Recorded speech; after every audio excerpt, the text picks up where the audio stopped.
Hola, ¿cómo están? Espero que muy bien. Gracias por estar aquí nuevamente. Este es el episodio 9. Si ya has visto los 8 anteriores, sabrás que empezamos hablando de la industria de la felicidad, partiendo del invento de la inteligencia emocional. Hemos platicado sobre la diferencia entre psicología y psicoanálisis. Hemos hablado de las teorías de la inteligencia, del intrusismo profesional, los productos milagro en salud mental. Y todavía hay mucho que platicar sobre la industria millonaria del desarrollo personal que de la mano de sus pseudoterapeutas entrenadores pretenden minimizar la importancia de la salud mental.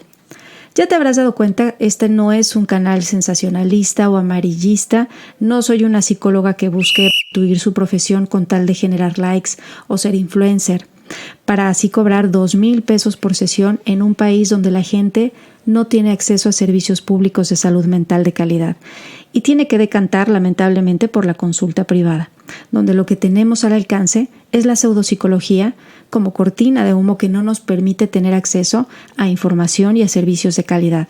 Como dicen por ahí, en el país de los ciegos, el tuerto es el rey.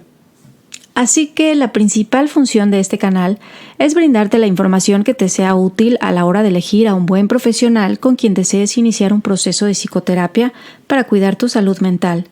Sí, todos llegamos a necesitar ayuda psicológica en algún momento.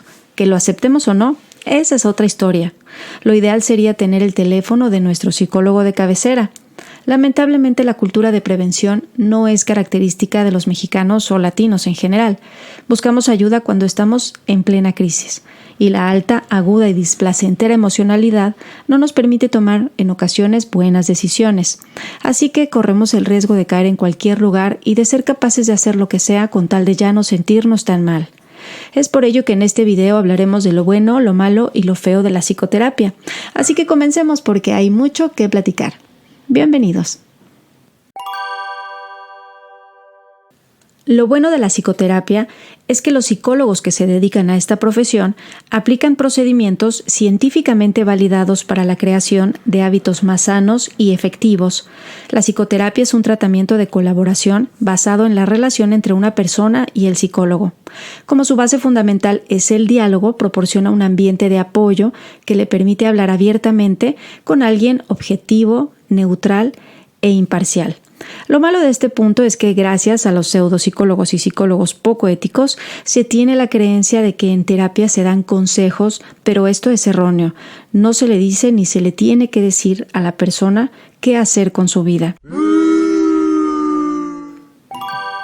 Lo bueno es que juntos trabajarán en identificar y cambiar patrones de pensamiento y comportamiento que impiden a la persona lograr bienestar en su vida y los objetivos que se ha establecido pero que no ha podido concretar debido a diversos obstáculos que se manifiestan en conductas, pensamientos, desregulación emocional y que se manifiestan por supuesto en diferentes situaciones como familiares, de pareja, laborales, académicos, etc., pero que sobre todo afecta sus procesos psicológicos. Aaron Beck, creador de la terapia cognitivo-conductual, decía, y cito, «En todo trastorno psicológico subyace una alteración del pensamiento». Si psicología es el estudio de los procesos psicológicos y estos, como es lo más humano, se ven afectados en algún momento de la vida de las personas, que sin duda se refleja en sus conductas o hábitos, es decir, en su vida en general.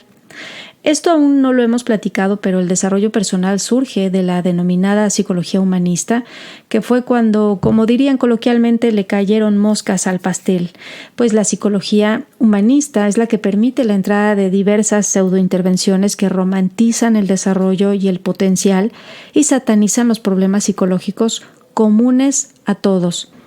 Es por ello que se ha convertido en una industria millonaria, un suplemento alimenticio, una terapia descafeinada que con apapachos y efectos placebo pretenden sembrarle a la gente la felicidad y el positivismo, de la mano del pensamiento mágico y diversos conceptos que infantilizan y victimizan a las personas. Niño herido, niño interno, heridas de la infancia, personas tóxicas, etc. Pero este tema se expondrá a su debido tiempo. Lo bueno es que el psicólogo debe tener formación en el área clínica y su método debe contar con apoyo empírico. Un psicólogo clínico tiene el cuerpo de conocimientos que ayuda a las personas en el aprendizaje a enfrentar con efectividad los diversos problemas de la vida y salud mental. Después de varios años de estudio de posgrado y de entrenamiento supervisado, obtienen la licencia para prestar diversos servicios como evaluaciones y psicoterapia. Los psicólogos ayudan usando una amplia gama de técnicas basadas en las mejores investigaciones disponibles y que consideran los valores, características, objetivos y circunstancias de cada persona. En el video anterior les compartí una lista de las diversas intervenciones psicoterapéuticas que cuentan con evidencia científica. Se las presento nuevamente. Como podemos observar, aquí no figuran ni la terapia Gestalt, ni las constelaciones, ni la programación neurolingüística, ni la psicogenealogía, ni la grafología, ni la bioneuroemoción, ni las barras de Access, ni la aromaterapia, ni lo que ya hemos mencionado que pretende pasar por intervención efectiva, poderosa y cuasi milagrosa. Es más, ya no deberíamos hablar de productos milagro porque ya nadie usa esa palabra. Deberían llamarse productos poderosos, métodos poderosísimos. Entre los tipos más comunes de terapia psicológica están la cognitiva, conductual, cognitivo-conductual, contextual, terapia de aceptación y compromiso, psicoterapia infantil parental y aquí aparece un punto malo. Para aquellas mamitas emprendedoras que creen que porque son mamás ya son expertas en crianza, no es así. Se requiere de un cuerpo de conocimientos específico para tratar con menores de edad, que recordemos también son protegidos por la ley. Es espantoso que estas mamitas emprendedoras se crean capaces de intervenir en temas incluso como TDA, autismo, métodos de crianza, nutrición infantil, etc. Que porque debido a que uno de sus hijos presenta alguno de estos diagnósticos y han visitado a muchos especialistas, pues ellas ya se creen especialistas también. Esto también es usurpación de profesión y recordemos el artículo 250 del Código Penal Federal que establece que se sancionará con prisión de 1 a 6 años y una multa de 100 a 300 días a quien usurpe una profesión. Pero este tiene agravante, es decir, el delito se agrava si es niño, niña o adolescente, persona inimputable, incapaz, adulto mayor. En estos casos triplica la pena. Pero en redes sociales todo es posible, no hay límites. Aún no hay reglamentos y leyes en redes que regulen la publicidad que ahí encontramos. Recuerden que son modelos de negocio, no es educación, no son intervenciones adecuadas en temas en salud. Es un modelo de negocio nuevo. ¿Cuándo consultamos a un psicólogo clínico? Lo bueno, los psicólogos pueden ayudar a una gran variedad de pacientes y pueden darles tratamiento a numerosos tipos de problemas. Algunas personas consultan porque se han sentido tristes, enojadas o ansiosas por largo tiempo. Otras porque quieren ayuda con un trastorno crónico que interfiere en sus vidas o su salud física. Otras porque experimentan problemas a corto plazo que desean resolver, como sentirse abrumados por un nuevo empleo, por un cambio de domicilio o están afectados por la muerte de un familiar. Un psicólogo también puede ayudar a enfrentar situaciones estresantes, a controlar enfermedades crónicas y a eliminar los obstáculos que nos impidan alcanzar nuestros objetivos. Lo malo de esto último que compartí es que de esta parte pretenden colgarse los entrenadores que presumen que van a ayudar a la persona a alcanzar sus objetivos o incluso presumen que les pueden ayudar a esclarecer cuál es su verdadero objetivo en la vida. Estos entrenadores se presumen como expertos en hábitos, pero ¿cómo es así si es que la psicología es la que estudia el comportamiento y por ende aquellas conductas que nos alejan o nos acercan de nuestros objetivos? Estos entrenadores también se presumen como personas capaces de reprogramar la mente de las personas, como si es la psicología la que estudia los procesos mentales. Lo feo es que toda esta nueva corriente de pseudoterapeutas es lo que vende. Fíjense, por ahí andaba yo de metiche viendo la información de los entrenadores, que es su capacitación, vaya, y en algunos casos, o en uno que fue el que yo encontré, tenían un módulo de psicopatologías. Por eso muchos se atreven a hablar en redes sobre temas de salud mental creyendo que tienen el cuerpo de conocimientos necesario para abordar este tipo de problemáticas, confundiendo a la población. Un psicólogo clínico, en cambio, puede reconocer mediante diversas pruebas y evaluaciones si la persona cuenta con algún diagnóstico y, de no ser así, ayudarle a prevenir llegar a un cuadro clínico. pero está enfocado sobre todo a que la persona logre determinados objetivos. Lo peor de estos casos es que ellos, en su ignorancia, los entrenadores, creen que una persona con un diagnóstico o problema psicológico lo trae escrito en la frente o se le nota de inmediato, y no es así. No cuentan con la destreza para reconocer la forma en que la persona siente y se comporta, apoyarse de pruebas que puedan evaluar destrezas intelectuales, puntos fuertes y debilidades cognitivas, actitud, preferencias vocacionales en dado caso, características de personalidad e incluso funcionamiento neuropsicológico. Y ojo, muchos de estos entrenadores de vida presumen aplicar pruebas psicológicas. Mucho cuidado.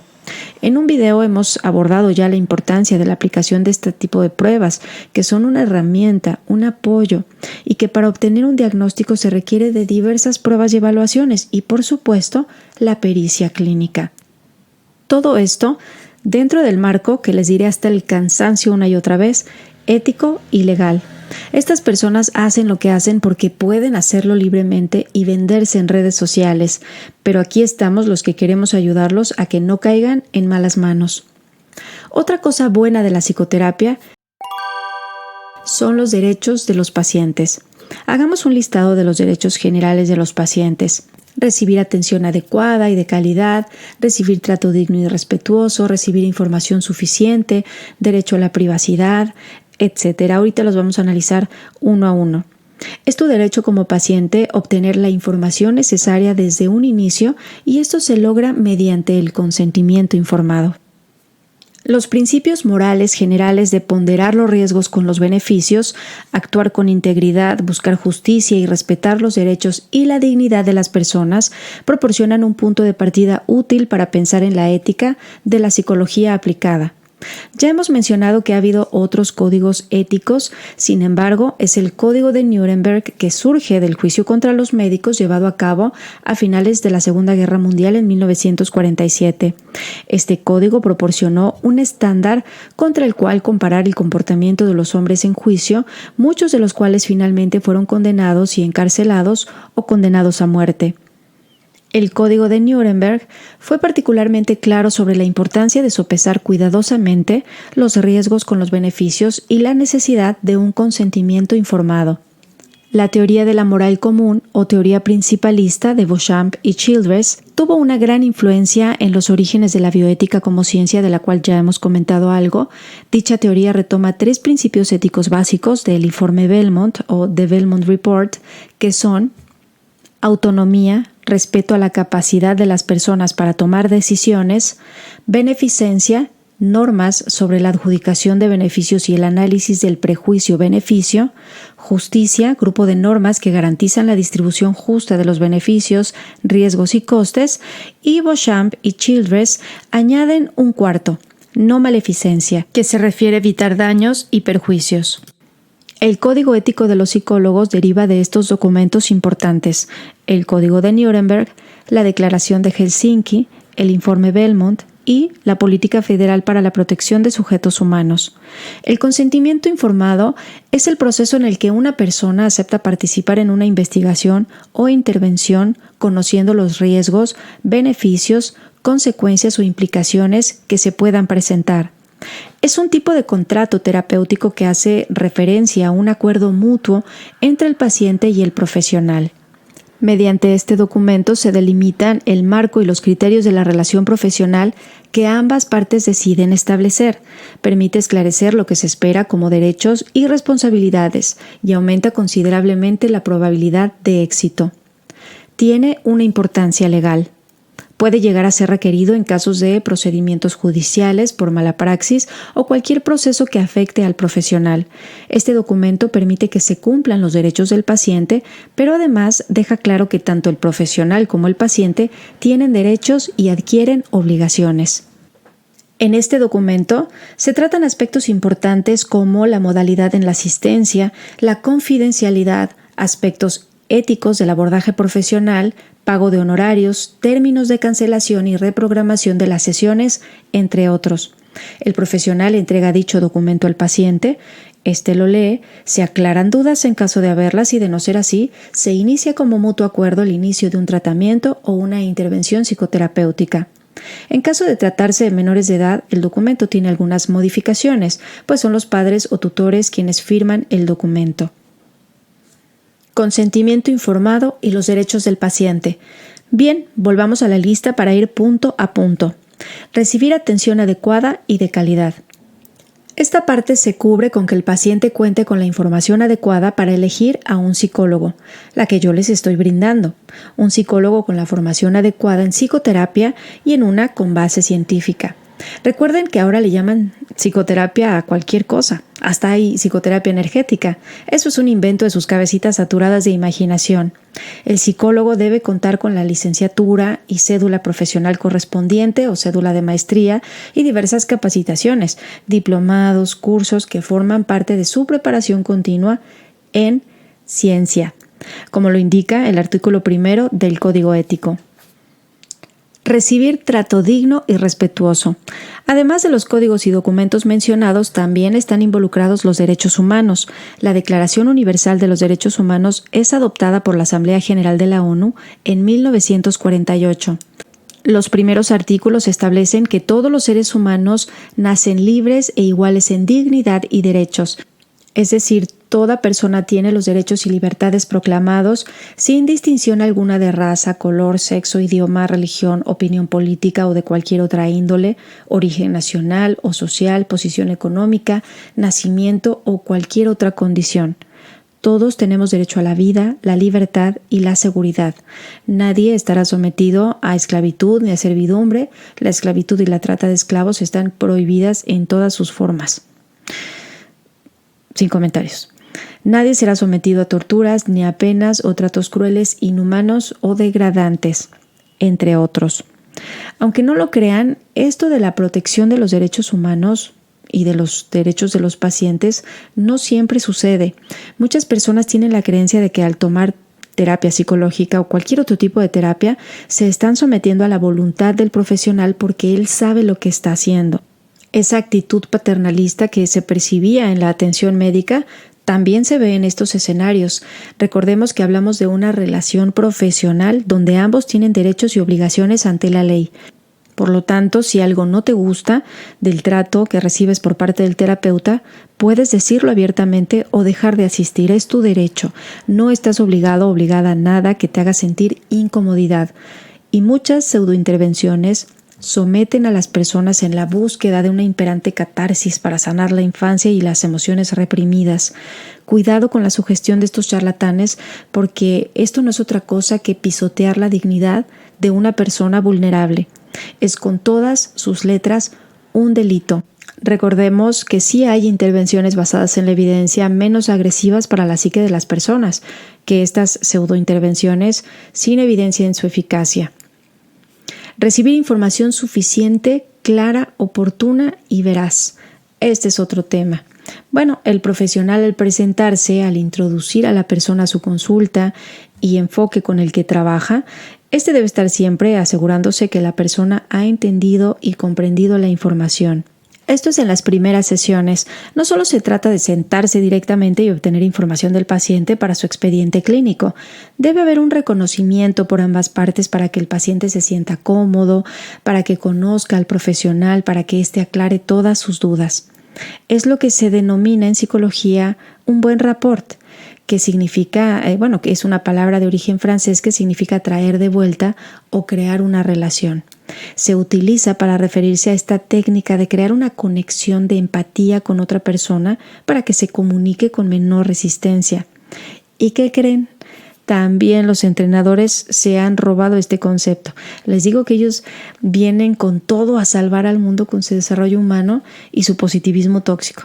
No es lo mismo rapport que el encantamiento que tiene un vendedor con tal de cerrar una venta. Decidir deliberadamente sobre su atención.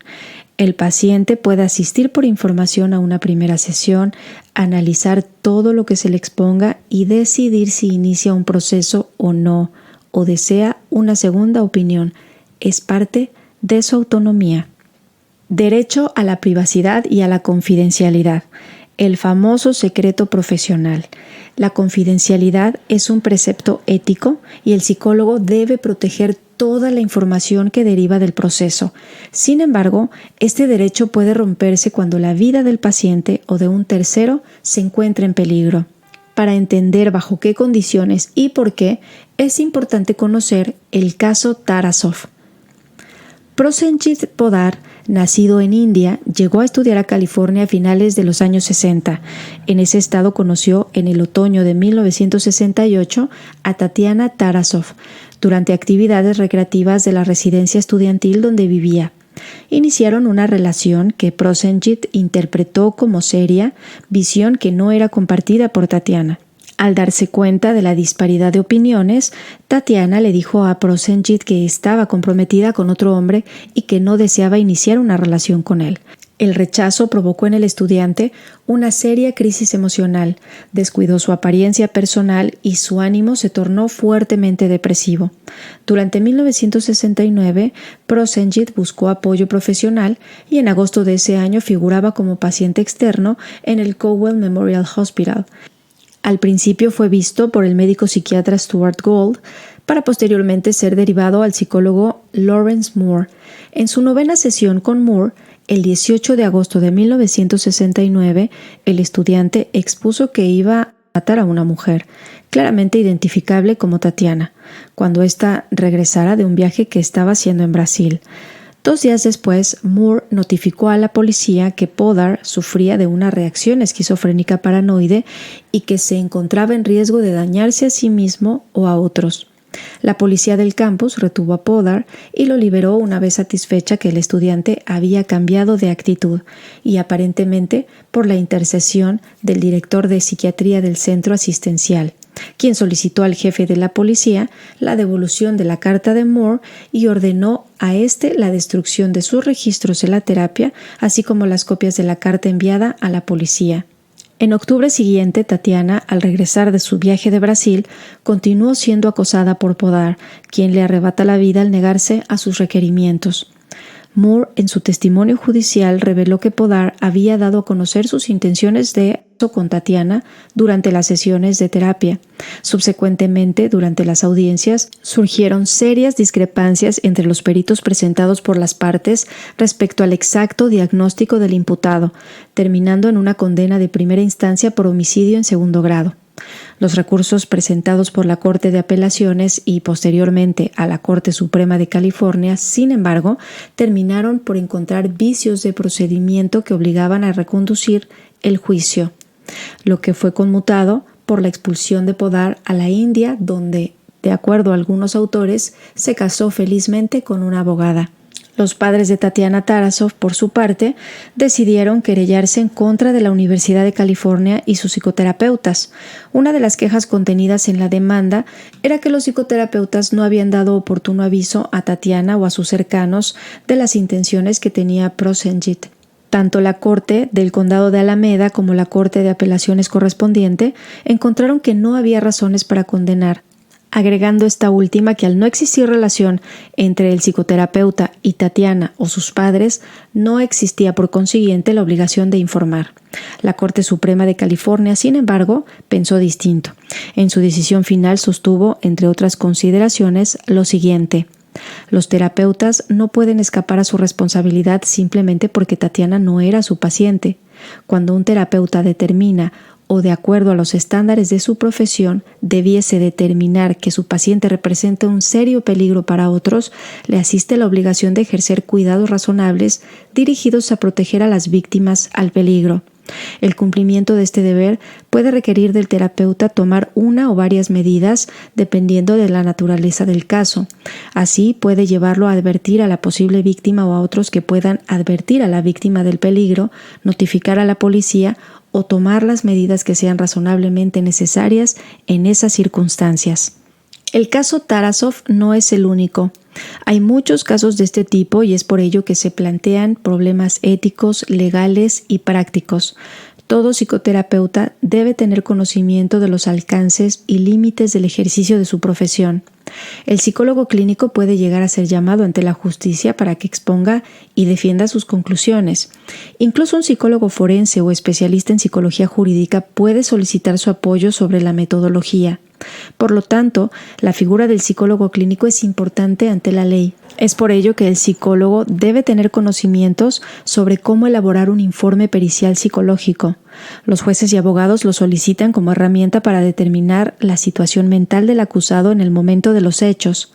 Hay diferentes tipos de periciales psicológicos, como puede ser el caso de un padre y sus capacidades parentales adecuadas para tener la custodia de sus hijos, si alguien ha sufrido acoso laboral o no, la valoración de una incapacidad, si existen secuelas psicológicas o si se está fingiendo, o si el acusado es responsable de hechos penales por la ley, como es el caso Tarasov. Un informe psicológico para un juicio es un documento científico que consigue que cada duda se convierta en un punto a favor y puede llegar a ser la diferencia entre ganar o perder un caso. Otro de los puntos importantes para recordar es que el psicólogo está obligado a utilizar en su práctica intervenciones basadas en la evidencia y aplicar la ciencia adecuada y responsablemente. No me imagino un informe pericial que hable de heridas de la infancia o de sanaciones, que es con lo que trabajan muchos psicólogos pop o pseudoterapeutas. Recibir atención en caso de urgencia. Bueno, sale un poco del contexto de la psicoterapia, sin embargo, como todo médico atendería una urgencia, un psicólogo también puede ofrecer primeros auxilios psicológicos, ya sea en un accidente, enfermedad, la pérdida de un ser querido, una ruptura amorosa, secuestro, diagnóstico, etc. Es competencia de los psicólogos, no de los entrenadores, que por ahí hay algunos vivales que pretenden dar este servicio y por supuesto cobrar por él. Les digo que son como la humedad. Contar con un expediente clínico. Todo paciente tiene derecho a un expediente clínico. El expediente clínico es un instrumento de gran relevancia para la materialización del derecho a la protección a la salud. Es el conjunto único de información y datos personales de un paciente, que puede estar integrado por diversos documentos. Debido a que son datos personales, son motivo de confidencialidad. Los prestadores de servicios de atención médica, de salud en general o psicológica de establecimientos de carácter público, social y privado están obligados a integrar y conservar el expediente clínico por un periodo mínimo de 5 años. El expediente clínico es un documento legal, por eso no puede andar en manos de cualquiera. Ser atendido cuando se inconforme por la atención recibida. Si el paciente no está de acuerdo o se ha sentido incómodo en algún momento por el profesional de la salud mental, tiene derecho a manifestarlo. Una consultante me platicaba que le asignaron a una psicóloga en una clínica y que ella le preguntó lo que hemos comentado aquí. Desde qué enfoque va a atender mi caso, cuál es mi diagnóstico, cuál es su formación y diversas dudas que la persona tenía, y la psicóloga, al verse acorralada por preguntas que no tenía idea existían, exclamó con prepotencia: «A mí nadie me dice cómo hacer mi trabajo». ¿Y qué creen? La paciente se levantó y fue a solicitar que le asignaran a una psicóloga que sí respetara sus derechos como paciente. Una ovación para ella. Por eso hago lo que hago. Por eso no me canso de dar mi mensaje. Derecho a abandonar el proceso cuando lo desee. Esto es simplemente respetar la autonomía del paciente, un precepto ético importante. El paciente es responsable de su salud, de apegarse al tratamiento o de abandonarlo, pero tiene que avisar previamente al profesional para una adecuada retroalimentación. No solo desaparezcan, aclaren, den razones. Derecho a establecer los objetivos de la terapia. Tiene derecho a involucrarse en el proceso. Es mejor cuando se involucran. No se trata de ponerse en manos del psicoterapeuta y esperar que algo pase. Ya les dije que hay pseudointervenciones que convierten la vida del paciente en una terapia eterna, sin saber a dónde va, en qué parte o qué está pasando con su proceso. No todos los modelos o enfoques establecen objetivos terapéuticos. Eso es sumamente importante para medir el progreso. Derecho a negarse a responder preguntas, revelar información que no estén relacionadas con el proceso terapéutico. Si bien se requiere la información pertinente a lo que ocupa, lo demás es chisme, y cuidado que hay mucho charlatán que saca información financiera o de otra índole que no es relevante para el caso, pero es útil para sus fines lucrativos. Lo malo de los derechos de los pacientes. No todos los profesionales de la salud en general se apegan a ellos. No todos respetan o recuerdan su juramento hipocrático. No todos los psicólogos conocen el código ético o creen que es opcional apegarse a él. No todas las personas conocen sus derechos, por lo tanto, son vulnerables a no ser respetados. Título y cédula no convierten mágicamente a una persona en un profesional ético. Si no hay ética personal, no hay ética profesional. Sería muy bonito que pudiéramos confiar que todos actuaran de forma responsable, pero somos humanos, somos falibles y por ello necesitamos lineamientos para actuar. Como lo he mencionado reiteradamente, hay mucho pseudoterapeuta o terapeuta pop que pretende intervenir en temas de salud mental por el mero hecho de vender. Existen nuevos modelos de negocio en las redes sociales llamados masterclass, cursos, talleres que abordan temas de salud mental sin considerar la importancia que este tema realmente tiene.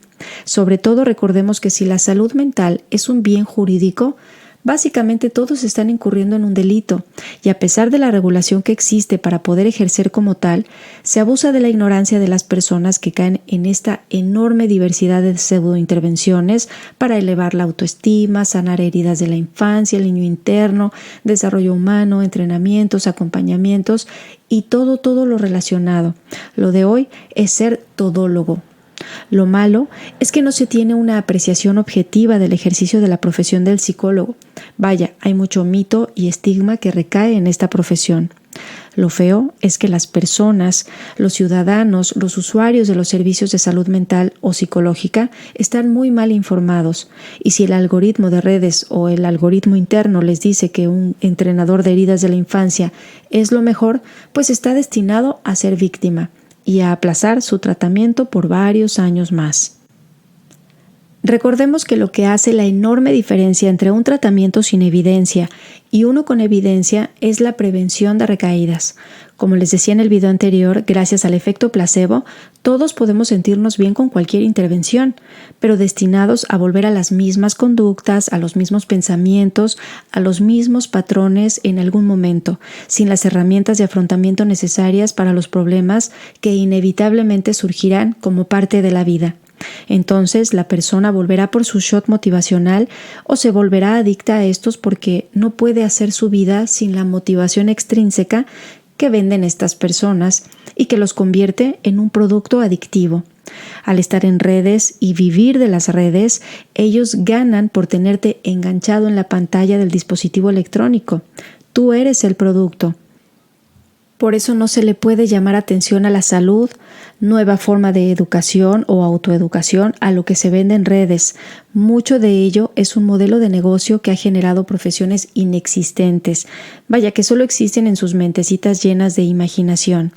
Recuerden que la diferencia entre lucrar con la salud y vivir de una profesión es una línea delgada que determina la ética y no todos la conocen, y no todos, aunque tengan miles de seguidores o fama o se autonombren psicólogos de Internet.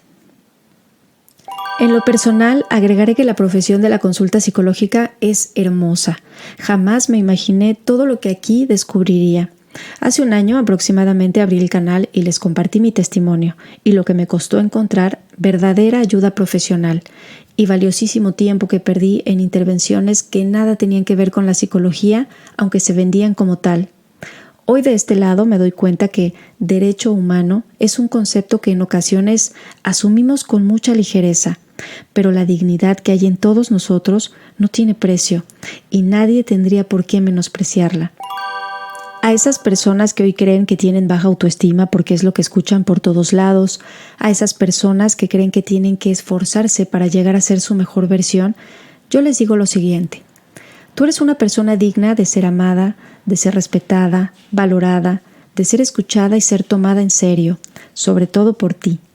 Tu dignidad es tu mayor valor y no tienes que hacer nada para tenerlo. Que hay metas y objetivos que deseas lograr, eso es otra cosa. En el proceso puedes tomar buenas o malas decisiones, pero nada de eso amplía o disminuye tu valor como persona. Hoy ya eres tu mejor versión. Hoy has hecho lo que has podido con lo que tienes. Siéntete orgulloso de ser quien eres hoy. Nadie tiene por qué comprenderlo o validarlo. No nos perdamos en un mundo que le pone precio y forma a las personas.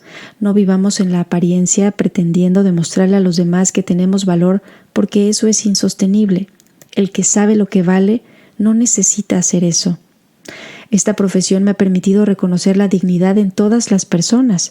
Me ha permitido saber que todos tenemos una historia, que en ella hay cosas desde las más bonitas hasta las más feas, por no decir otra palabra. Pero lo más importante es que hoy todos tenemos ese deseo innato de ir a por más. Y ya platicaremos más de eso. Ya llegaremos a temas más personales, más bonitos, más profundos. Y hasta aquí voy a dejar este video. Espero que conocer lo bueno, lo malo y lo feo de la psicoterapia te sea de utilidad si estás pensando buscar ayuda psicológica.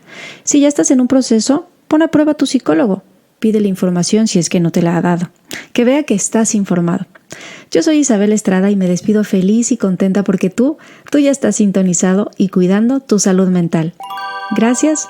Bye bye.